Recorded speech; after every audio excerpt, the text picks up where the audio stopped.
If you've ever wondered why some videos get more clicks and more views than other videos, the answer is simple: thumbnails. Your thumbnail is the first impression of your video to the public world on YouTube.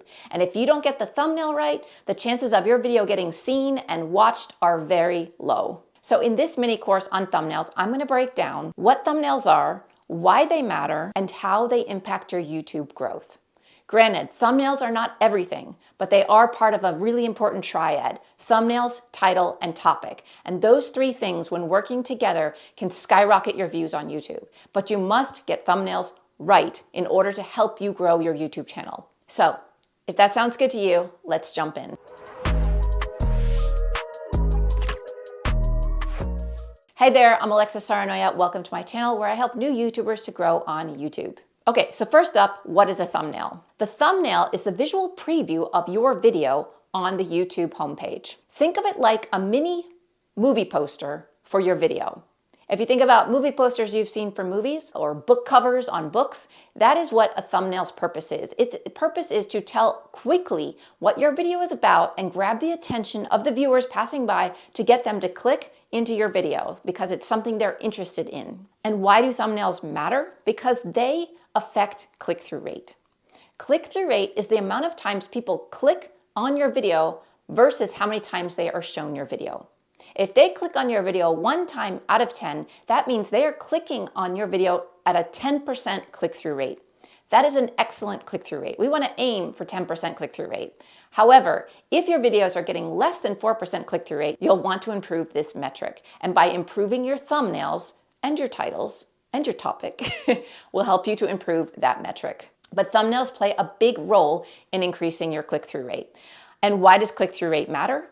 It matters to the YouTube algorithm. The more people clicking into your videos shows the YouTube algorithm more people are interested in your content. So if you have a great idea, a brilliant YouTube video idea, but your thumbnail is not catching the attention in order to get people to click into your video, that could kill the progress of your YouTube channel. In other words, a bad thumbnail can kill a great video, but a great thumbnail can boost even a mediocre video. So now that we know what a thumbnail is and why it's important, now I want to talk about how to actually grab the attention of your viewers. Number 1, keep it simple. People browse past videos so quickly. Your thumbnail needs to grab their attention quickly. If it is too busy, it's going to get lost in the sea of thumbnails. So my advice is to stick to one subject matter: you and a product, you with an emotion, a product, some words and a product.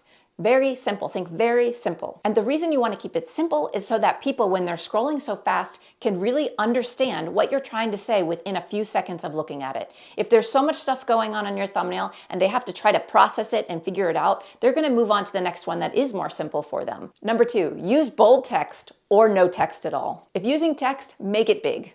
3 to 5 words tops. If using no words, then make your image very impactful so that it really grabs attention, whether it's through an expression, whether it's through something crazy on your image. Use something powerful to replace the words that you're not using. Picture can describe 1,000 words, right? So if you're not using words, use the picture to describe 1,000 words for your viewer quickly. Or if you're using words, like I said, stick to 3 to 5 words max on your thumbnail. Also, you want to make sure it's high contrast. You're not going to want to put white words on a white background. You won't see them. Or yellow words on a white background. It's going to be hard to read. You want to make sure there's contrast. Black words, white background. Hot pink words, black background. So that it pops off the page so that there is contrast. It will grab the viewer's attention much easier than something that is low contrast. And like I said, sometimes no text is better. Let the image tell the story for you. Number 3, facial expressions and emotions matter. Thumbnails with faces get more clicks, hands down across all the data, because people, humans, relate to other humans. So if there's a facial expression in your thumbnail, whether you're happy, sad, angry, whatever it is, frustrated, if someone can connect with your emotion and it tells the story for them about what the video is about, and then they look from your thumbnail to the title and it confirms that this is something they want to watch, That emotional trigger will draw them into your channel much faster than if you just show a picture of a book on your thumbnail. And number 4, use the right composition for your thumbnails. If you have a face, zoom in on the face. You don't want to be miles away so they can't even see your eyes. They want to have eye contact with you.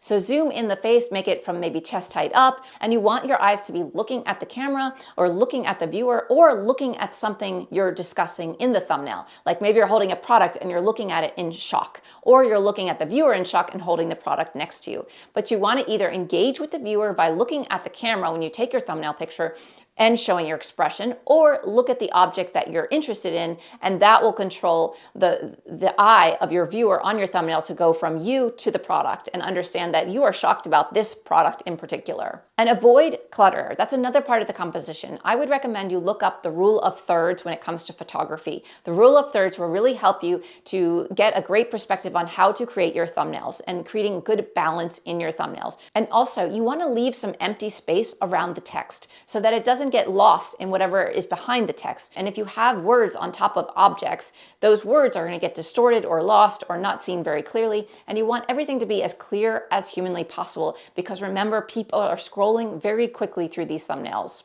So now that you know what it takes to make a great thumbnail, you know what a thumbnail is, and you know the purpose of the thumbnail, we're going to jump into my screen and jump into Canva and look at how to actually start to put a thumbnail together using a free design software program. And you can do this, I promise, even if you have zero design experience. So the first thing we want to do is we want to set up our document to be the right size of the thumbnail. So a thumbnail is 1280 pixels by 720 pixels. So we're going to set up our thumbnail to be that size, so that's the appropriate size when we bring it into YouTube. So the first thing you want to do is go into canva.com, and we're going to set our thumbnail size. You can simply type thumbnail template up here, hit enter, and then go to Canva templates, and it will already produce the appropriate size for you. And you could just simply click on one of these free versions and see, it'll say it's 1280 by 720, and you can customize this template. Or you can go into Canva, create a design, and then we will do custom size. And you will see 1280 by 720 down here if you've used it before, but you can just type in 1280 by 720 pixels and hit create new design. So second, we're going to choose a background.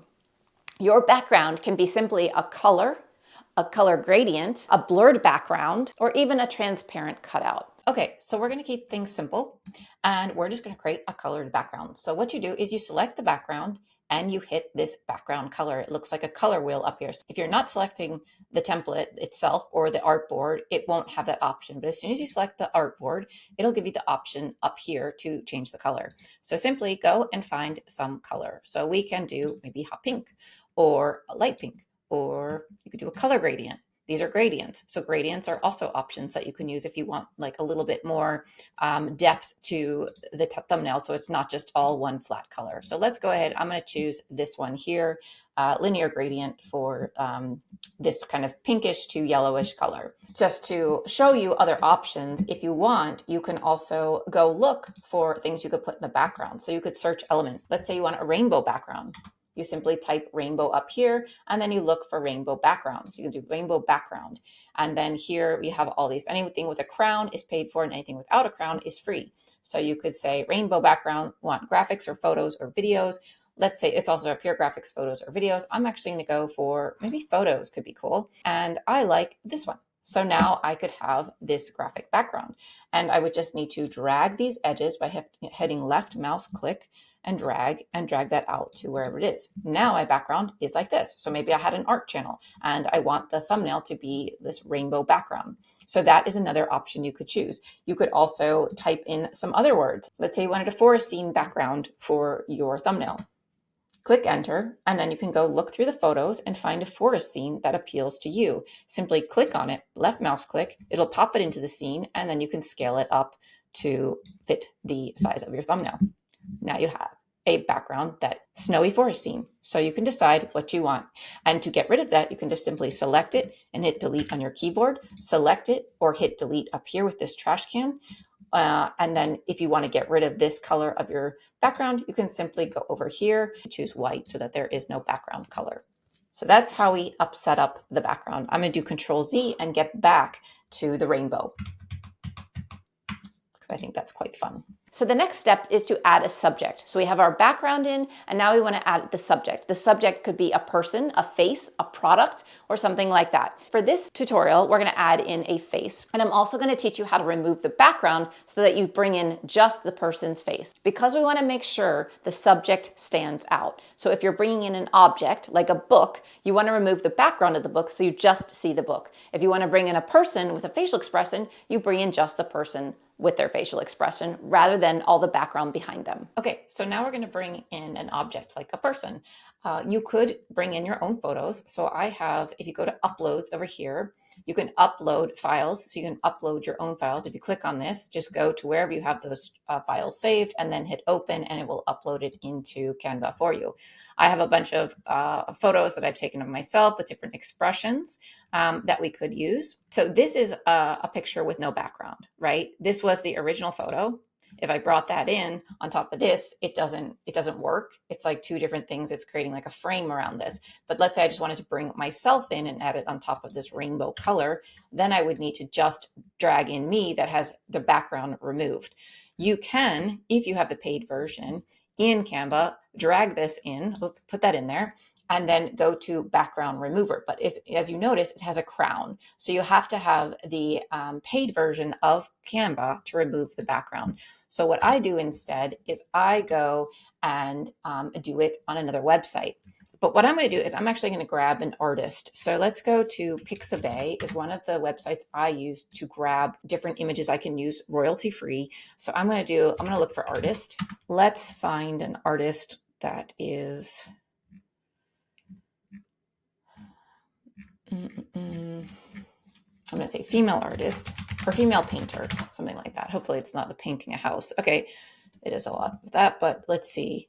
I'm not seeing anything. Oh, because she could work, but let's pretend she's an artist, but this is more like painting your house. But let's bring her in. So I'm going to click on this and I'm going to hit download. And I'm going to make it pretty big. I'm going to hit download. So now it's downloading. And what I'm going to do is I'm going to go to Google. I'm going to type background remover, hit enter. And I like to use this Adobe free image background remover. It is free. You just have to log in. So I'm going to upload the photo by clicking on this. Again, we're in adobe.com background remover. Grab that woman. It downloaded it to my downloads. I open it up.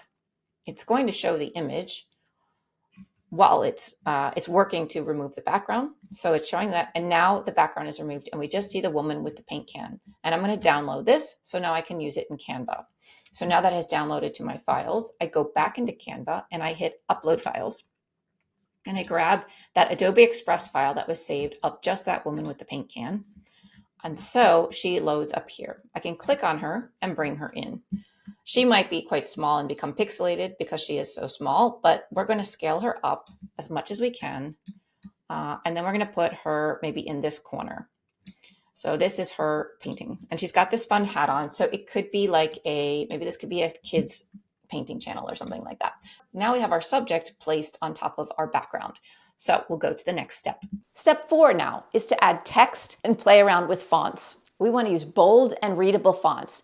Cursive and curly cues and all that stuff should go out the window. You want to make sure that people can really clearly see very quickly what the words are and what they say. Again, we want to use high contrast colors for text as well. So we really want the words to pop off the page and be really easy to read. So shadows and outlines, adding effects to our text is a great way to have them pop off the page. And lastly, final touches. You can adjust the brightness and contrast to your images, to your products, to play with contrast in order to make things really vibrant or really popping off the page. And you also want to play around with contrast and brightness and contrast in order to have all the colors on the page match. If you had a picture of yourself in the bright sun and you're very white and washed out, and all the other elements in your image or the background is more like warm light, like it's like sun is setting light, and you're in high noon light, it will create this dissonance in your thumbnail and it will seem very collaged or, like prefabricated rather than cohesive. And we want it to look cohesive. We don't want there to be anything that stands out that makes people think like, oh, this looks like unprofessional, or this was like done by someone who has no idea what they're doing. So we want to make it look as professional as possible. And that's why we want to focus on balancing all the colors of everything so that it all matches and looks good together. Okay, so now let's start to have some fun and add text text to this. So we're going to go here to text and click on this, and we're going to see different options. I'm going to do a heading and bring it in. It's just a great way to start. We can change the font and all the color and everything in as we move forward. Let's just say something simple like paint with me. And I simply am just clicking in this text box and starting to type. Paint with me. Something like that, super simple. And what we need to do is make it larger, and we need to make it a color that we like that goes with this. So with this, let's say I'm going to scale it up. I can simply drag it out like this to scale it up, and then move it around where I think it fits. I could also rotate it. So it could be on an angle. Paint with me could be fun. It shoots towards her. Paint with me. You can also change the font size up here as well if you want to do that like this, or add in an actual size. You can then change the color of the font here. So if you want to do, maybe you think white would pop off more, paint with me. Now, the other thing you can do is you have all these options here. I could make it bold, italicized, underlined, etc. But I want to make it all uppercase actually. So paint with me. Now, if you notice, I'm just going to make this this way, vertical or horizontal. There's a big gap in between these two words, or this line and this line. So to adjust for that, you can go up here to the spacing and decrease the spacing. So it would bring it a little bit closer together. And you could hit enter to have this on a separate line. So it's paint with me. And you could also change the alignment of this text box. So you could have it, this is center aligned. You could also have left aligned and right aligned and justified. Maybe left aligned works best with this, because if we scale it up, it might work around this paint can. So let's do paint with me, and then I'm going to scale it up because remember, we want really big words, really easy to read, fun, clear font. So let's say paint with me. You can change the font type. So you could go in here and start to look at different font types. There's handwriting, corporate, display. You can look at all these different types: rounded, modern, bold, League Spartan. So that's a little bit bigger and bolder. So maybe we say we like this one. So now we have the subject, the background, and the font style. The one thing I was talking about is that we could make this pop even more with effects. So if we select the font or the text and we go to effects, we can make this pop off the page a little bit more by using an effect. So I usually use shadow, and you can change these different things. So right now the shadow has a white background. I want to make it more poppy, so I want to do something like black. And then also I'm going to change the offset not to be so far off, and the transparency a little bit less, so it's less transparent and it's more black. And now it pops off the page more than it did before without the effect. So like if you look at it now, and then if we remove that effect, it's a very different look. So if I do Control Z, so I get that effect back, you can also play around with the effects, this coloring, and see if you could make it something else. So if we did purple, maybe purple is actually more fun because there's purple in here and it still pops off the page quite clearly. So that's something you can play around with, the effects of the words so that they pop off the page a little bit more.